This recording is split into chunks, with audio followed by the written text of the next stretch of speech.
So during our last time together, we talked about the first path to cultivating a grateful heart, and that was being grateful for imperfect gifts. So here's the second way, and this one I think is a bit counterintuitive. But that is, we must learn gratitude, and we will learn gratitude in times of anxiety and frustration. Now, there is a link between anxiety and gratitude. And we will have opportunities to learn about gratitude when we experience anxiety and frustration. So let's say that you find a lump that wasn't there before and you begin feeling anxious. You go in for tests and the word comes back from the doctor that everything is okay, you're good, and you are filled with gratitude. But you wouldn't be if you hadn't experienced the anxiety of the moment first. Nothing's really changed from how it was a few weeks ago, except that anxiety has taught you that what you once took for granted is now a wonderful gift. And you are flooded with gratitude that you have this gift of clean bill of health. I think too often we try to escape anxiety or deny we're feeling it. And here's the deal. Part of what keeps us from experiencing lasting gratitude is that we settle for little happiness fixes, little escapes. We turn on a show, or we start scrolling through social media. That'll calm us down. And we do this so we don't have to think about what makes us anxious. You see, we do these kind of things instead of facing life fully and squarely, including the suffering and the painful aspects of life. Something that I've been learning, I'll be learning till the day I die, is that authentic gratitude comes during pain and suffering, or it doesn't come at all. See, we're going to learn gratitude in times of anxiety and frustration if we're open and honest during those times. In her book, The Hiding Place, which many of you have read by Corrie ten Boom, she tells about an incident that took place and taught her the principle of giving thanks in anxiety and frustration.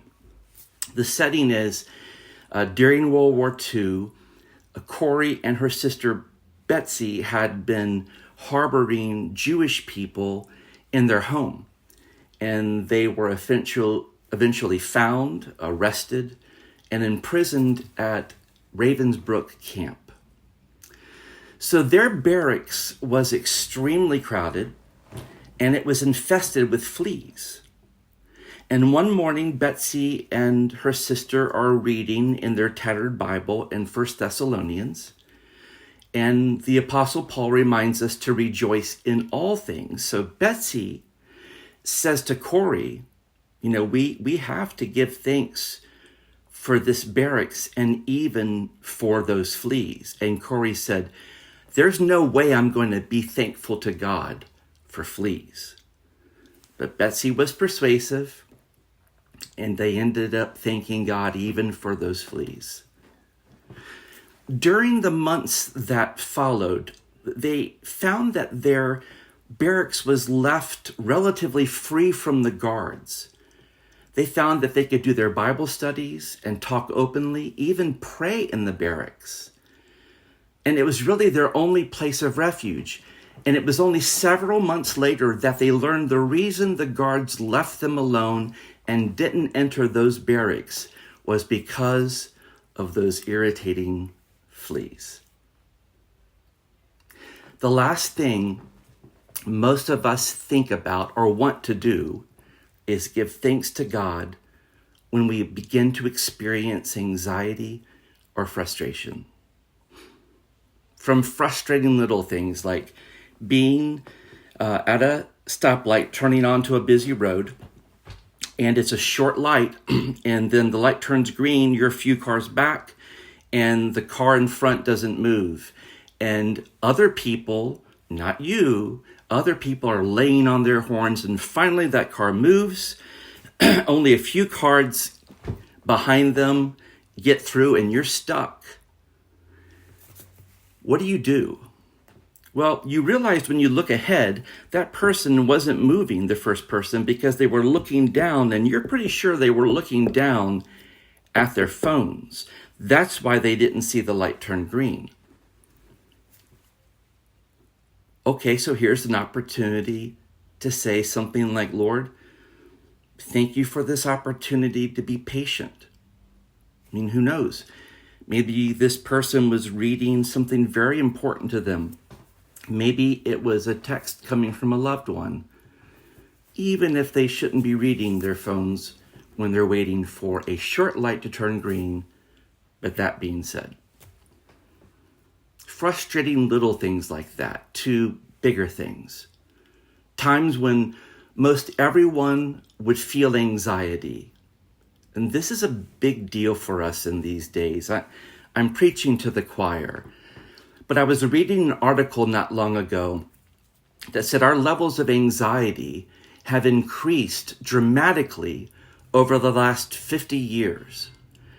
And according to this psychologist, Robert Leahy, in a book that he wrote called Anxiety Free, he said, we live in an age of anxiety. And then he said, we've become a nation of nervous wrecks. And that book, friends, that quote comes from the year 2010. Anything happened since then to cause us to be more anxious? Good gracious. So what do we do when we're feeling anxious? I'm not suggesting we turn our brains off, go into some sort of meditative denial, but I am saying that the things we're feeling anxious about can be turned into prayers of thanksgiving. And believe me, when we do that, these are prayers that are going to take deep faith in God. You know, Lord, I don't know why this is happening in my life, in my family's life, but I'm trying to be grateful in everything. I'm going to be thankful, first of all, that you do know what's going on. And you promise you will never leave me. You'll never forsake me. You are my great shepherd, and I am one of your sheep, and you know me by name. You know me better than I even know myself. And I don't know what's going on, but you do. And I'm asking that you will help my faith in you to grow. God, thank you that I don't have to wander around in this life thinking that everything's arbitrary and nothing's supposed to make sense.